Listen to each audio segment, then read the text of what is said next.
Cryptocurrencies, they could soon be part of the U.S. National Strategic Reserve. In fact, kind of already are. During a recent event, President Donald Trump announced his administration is exploring ways to do this through Bitcoin. And the move follows another Trump order where he banned centralized banking digital currencies, CBDCs. The government cannot legally get involved with them in the United States as of now. Now, both actions could represent a break of the United States from another global trend right now of mass surveillance in digital payments, becoming the global norm. Now, look, first off on the announcement, though, this was made on Friday during the first White House Crypto Summit, and Trump is saying that this Bitcoin reserve, quote, will be a virtual Fort Knox for digital gold to be housed within the United States Treasury. Watch. Yesterday, I signed an executive order officially creating our strategic Bitcoin reserve, and this will be a virtual Fort Knox for digital gold to be housed within the United States Treasury. That's a big thing, Scott. The federal government is already among the largest holders of Bitcoin, as you know, really one of the largest holders in the world, with as many as 200,000 Bitcoin obtained via civil law and various other forms of law, and including enforcement actions. These existing holdings will form the foundation of the new reserve.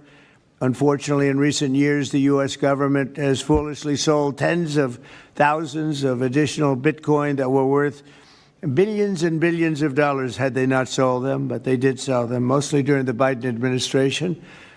Not a good thing to have done. From this day on, America will follow the rule that every Bitcoin knows very well: never sell your Bitcoin. That's a little phrase that they have. I don't know if that's right or not. Who the hell knows, right? Already, the U.S. government is actually among the largest holders of Bitcoin in the world, like Trump said. We currently have about $17 billion worth of Bitcoin. That's 200,000 tokens. And this was through seizing them from criminal forfeitures. What a way to get them, right? And it's this Bitcoin that the Trump administration is going to use to kickstart the new reserve.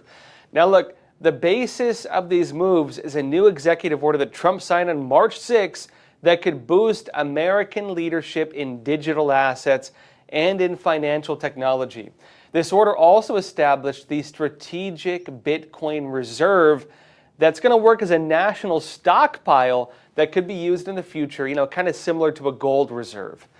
Now, the Trump administration, Trump referred to this as a digital gold system. He noted the supply of Bitcoin, it's capped at 21 million coins.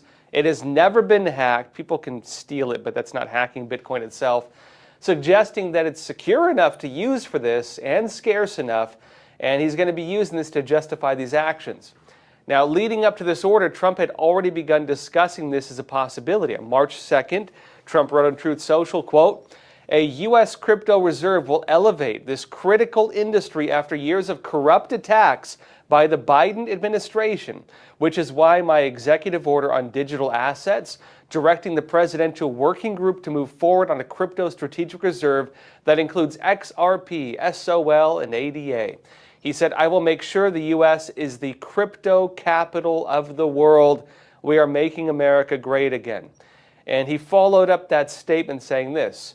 He said, and obviously Bitcoin, BTC, and ETH, Ethereum, as other valuable cryptocurrencies will be the heart of the reserve.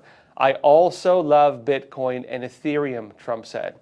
And he adds that a U.S. crypto reserve will elevate this critical industry after years of corrupt attacks by the Biden administration.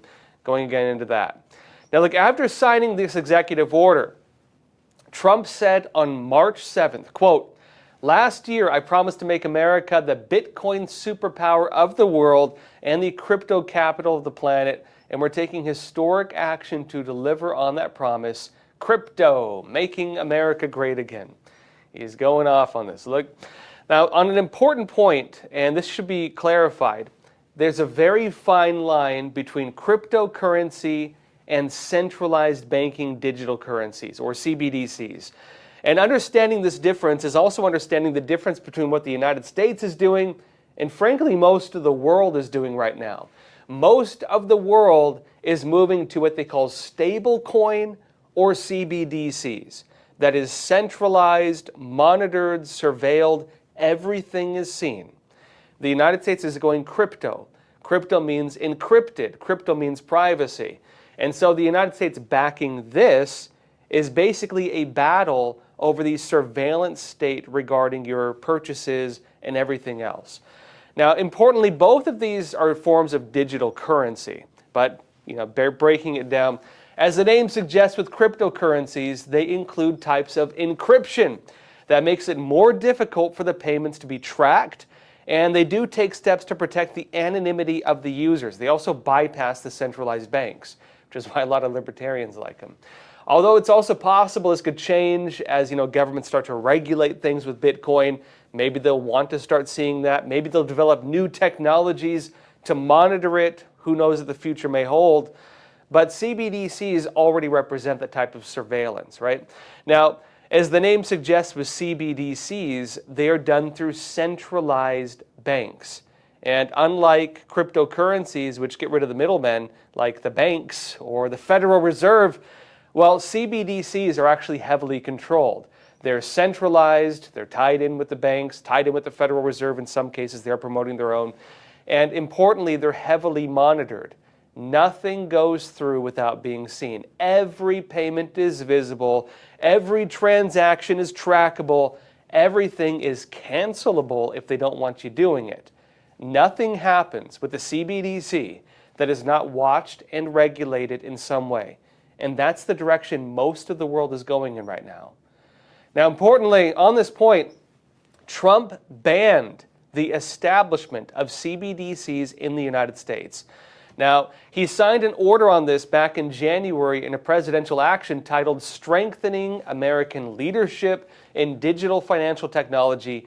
And here's what the order says in relation to CBDCs. This is the White House just a few weeks ago. He said, quote, taking measures to protect Americans from the risks of central bank digital currencies, CBDCs, which threaten the stability of the financial system, individual privacy, and the sovereignty of the United States, including by prohibiting the establishment, issuance, circulation, and use of a CBDC within the jurisdiction of the United States. You can't do it. He said, except to the extent required by law, agencies are hereby prohibited from undertaking any action to establish, issue, or promote CBDC within the jurisdiction of the United States or abroad, except to the extent required by law, any ongoing plans or initiatives at any agency related to the creation of a CBDC within the jurisdiction of the United States shall be immediately terminated, and no further actions may be taken to develop or implement such plans or initiatives. Meaning CBDCs are now banned in the U.S., at least at the government level. Now, the hard reality with this is part of the global trend right now.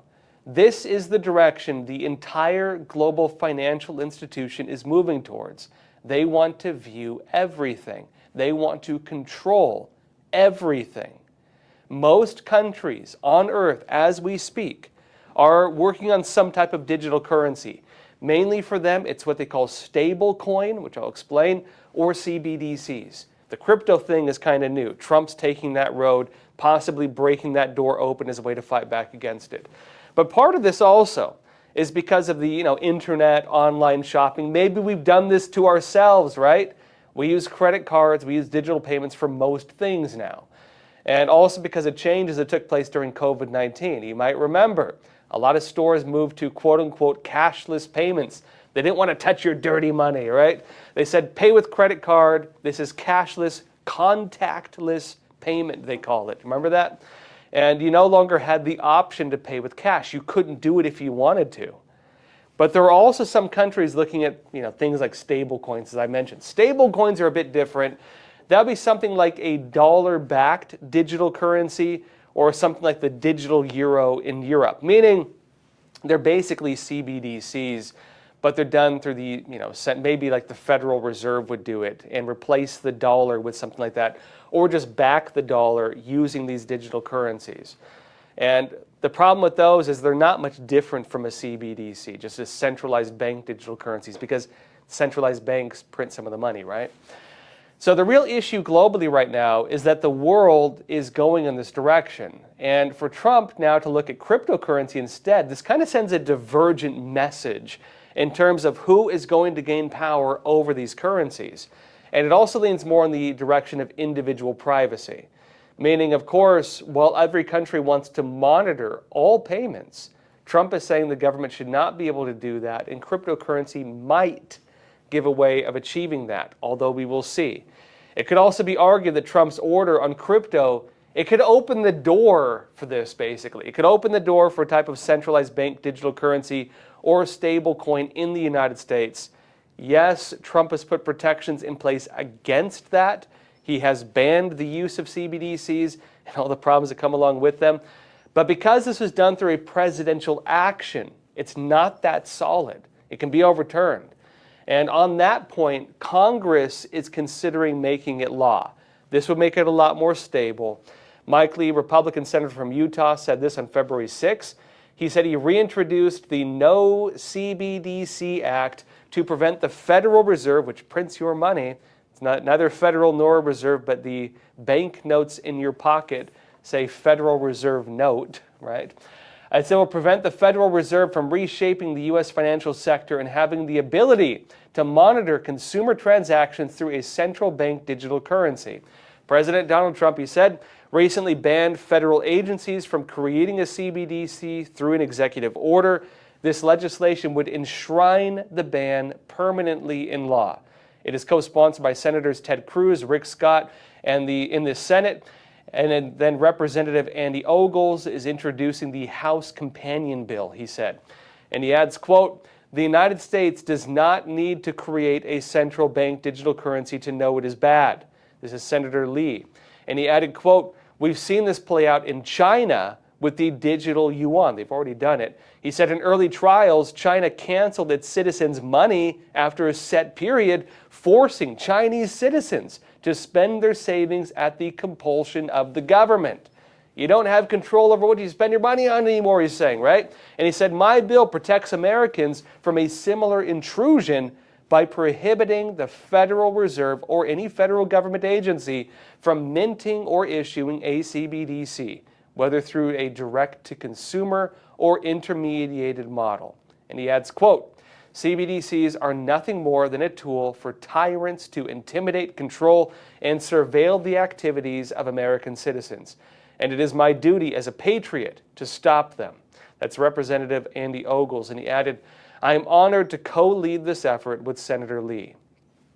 Now, of course, there are still global pushes on this. Trump has sent a very divergent message to that push. We will see what happens as this new battle unfolds, folks.